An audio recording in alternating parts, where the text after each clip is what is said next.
Bonjour à tous et bienvenue dans la rétro de l'actu pour le 3e numéro de cette saison. Avec Hugo Messager, nous allons revenir sur les 4 actualités marquantes du mois passé, avec d'abord le climat en cet été où tout a basculé, notamment entre incendie et sécheresse.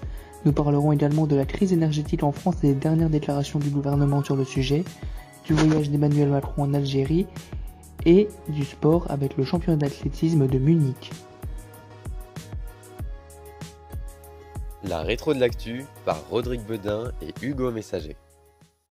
Hugo Messager est avec nous pour en parler. Bonjour Hugo. Bonjour Rodrigue, bonjour à toutes et à tous. Hugo, les mois se suivent et se ressemblent. On commence comme le mois dernier avec un point climatique, canicule, incendie, sécheresse, tempête, inondation. L'été 2022 semble être l'été de la bascule. Oui, effectivement Rodrigue, et d'abord les tout derniers événements météorologiques, ce sont ces orages qui ont éclaté un peu partout en France ce week-end. Vendredi notamment autour de Nîmes dans le Gard ou encore de Béziers dans l'Hérault, des orages, de fortes rafales de vent, de la grêle et beaucoup de précipitations. Plusieurs communes ont été partiellement inondées, l'Hérault dont le département a été placé en dernière minute en vigilance orange. Un fait qui en rappelle un autre 15 jours plus tôt en Corse, de violentes rafales de vent ont secoué l'île durant un violent orage, faisant de nombreux dégâts et un bilan lourd, 5 morts et une vingtaine de blessés. Et ce jour-là, la vigilance orange n'a été déclenchée qu'après une rafale de vent enregistrée à 225 km/h, mais le mal était déjà fait. Des phénomènes météorologiques qui inquiètent pour les semaines à venir entre épisodes cévenol et épisodes méditerranéens, avec notamment cette hausse de la température dans la Méditerranée, jusqu'à plus de 25 degrés relevés cet été, conséquence de ces canicules hors normes de longue durée et successives où des températures jusqu'à 43 degrés à l'ombre ont pu être enregistrées. Après avoir suffoqué, les pluies sont donc les bienvenues, car cet été a aussi été marqué par une importante sécheresse. Dans plusieurs communes, il a fallu s'adapter et restreindre les quantités d'eau, et parfois même amener cette dernière par camion-citerne. Sécheresse, température élevée, un peu de vent et c'est un cocktail explosif qui favorise les incendies. Le symbole de cet été restera celui de l'Andiras et de la Teste de Buch en Gironde. Aujourd'hui éteint en surface mais d'où la chaleur reste sous terre. Le mois d'août a été plus calme que celui de juillet sur ce point, mais les pompiers sont constamment mobilisés pour éteindre le moindre départ de feu. 2022 semble en effet être l'été de la bascule. C'est la fin de l'abondance, la fin de l'insouciance et la fin des évidences. Ces mots, vous les avez entendus, c'est Emmanuel Macron qui les a prononcés. Un message perçu pour certains comme une préparation aux esprits, alors que la France est en pleine crise énergétique, Hugo. Oui, et ce discours n'a d'ailleurs pas été apprécié par les oppositions et par bon nombre de Français, on y reviendra, mais d'abord ces mots, la fin de l'abondance, de l'insouciance et des évidences, tenus lors d'une déclaration du président de la République en préambule du Conseil des ministres de rentrée le 24 août dernier. Emmanuel Macron a fait passer un message qui ne semble pas clair avec des références à la crise énergétique. En juillet, l'inflation sur un an en France était de plus 6,1%. Elle est ensuite redescendue sous cette barre des 6% en août avec 5,8%. Les prix des produits alimentaires ont augmenté de 7,7%, 3% pour les produits frais, 3,5% pour les produits manufacturés, près de 4% pour les services. Et l'énergie est aussi très touchée avec une inflation à 2 chiffres, plus 22,2% d'après l'INSEE. Et qu'en est-il ailleurs ? Eh bien, la France n'est pas la seule à être touchée, et ses voisins sont même plus durement touchés. Dans la zone euro, en août, l'inflation a atteint les 9,1%, un record historique. En Allemagne, 8,8% d'inflation sont annoncés, autour de 10% au Portugal et en Espagne, 13,6% aux Pays-Bas, et même jusqu'à 25% dans les pays baltes, un record. Au final, la France est, après Malte, le pays de l'Union européenne dans lequel l'inflation est la plus contenue. Alors, à quoi cette inflation est-elle due ? C'est la reprise économique après la crise sanitaire du Covid-19 qui a créé des tensions d'approvisionnement avec une demande supérieure à l'offre. Cette reprise s'est également accompagnée d'une très forte demande en énergie au niveau mondial, notamment en Asie. En conséquence, les prix du gaz, du pétrole et de l'électricité augmentent. Quant à la très légère baisse de l'inflation en août, elle est due au ralentissement des prix de l'énergie d'après l'INSEE. Mais pendant ce temps, la hausse des prix des produits manufacturés et de l'alimentation s'accélère et le prix des services progresse au même rythme qu'en juillet.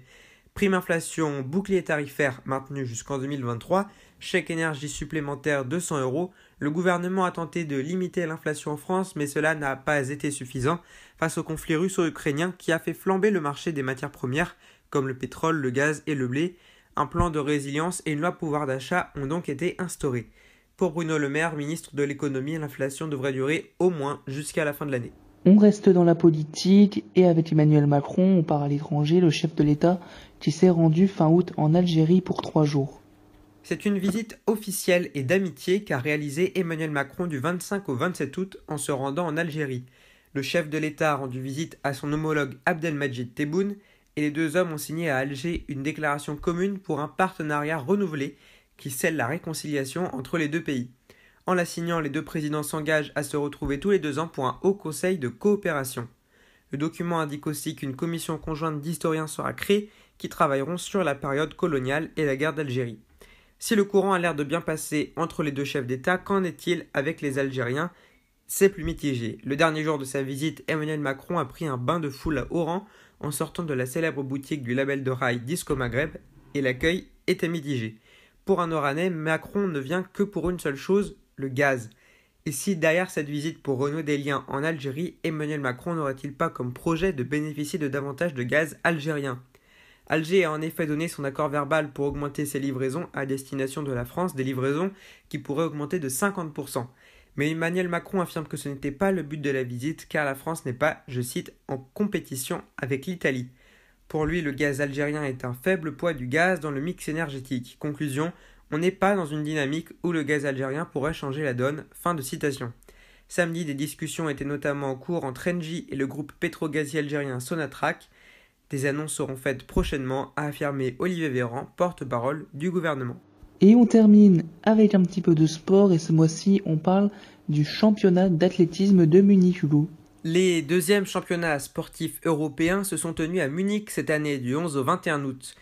Vous n'avez peut-être jamais entendu parler de cette compétition toute récente. La première édition a eu lieu en 2018 à Glasgow en Écosse et concrètement il s'agit du rassemblement de plusieurs sports. Au programme nous avions les championnats d'athlétisme, d'aviron, de beach volley, de BMX freestyle, de course en ligne, de canoë-kayak, de cyclisme sur piste et sur route, d'escalade, de gymnastique artistique, de tennis de table, de triathlon et de VTT. Quant au sport de nage, la natation, le plongeon, la natation artistique et la natation en eau libre, ils se sont déroulés simultanément à Rome, en Italie. Au total, 48 pays européens étaient représentés, plus une équipe d'athlètes réfugiés. 2 absents de cette édition, la Russie et la Biélorussie, qui ont été exclus de la compétition en raison du conflit russo-ukrainien. L'Allemagne, pays organisateur, est la grande gagnante des championnats avec 60 médailles, talonnée par la Grande-Bretagne qui en a obtenu 60 également. L'Allemagne se place en première position en raison de son nombre de médailles d'or plus élevé que le Royaume-Uni, 26 contre 24. L'Italie ferme le podium avec 51 médailles, la France quant à elle arrive 4e avec une médaille de moins que l'Italie, 11 médailles d'or, 17 d'argent, 22 de bronze. Merci beaucoup Hugo, voilà c'est la fin de ce 3e numéro de la rétro de l'actu. On se donne rendez-vous tous les deux dans un mois, ce sera le 9 octobre pour un nouveau décryptage de l'actualité du mois. En attendant, vous pouvez nous suivre pour l'actualité sur les différents réseaux sociaux de AR1 à tout moment. Rendez-vous sur notre compte Twitter @AR1info et sur notre site internet ar1info.fr. Ce numéro de la rétro de l'actu sera disponible également sur notre chaîne YouTube en rediffusion à partir du 7 septembre 2022.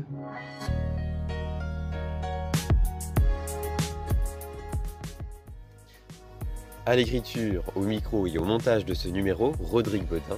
À l'écriture et au micro également, Hugo Messager.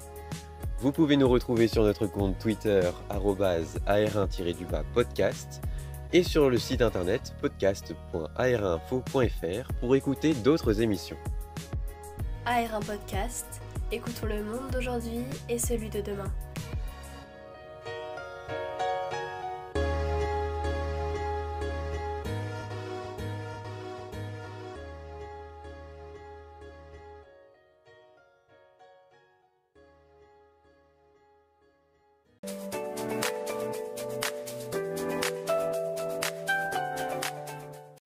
Dimanche prochain à 10h sur AR1, retrouvez le journal présenté par Mikey Suplon.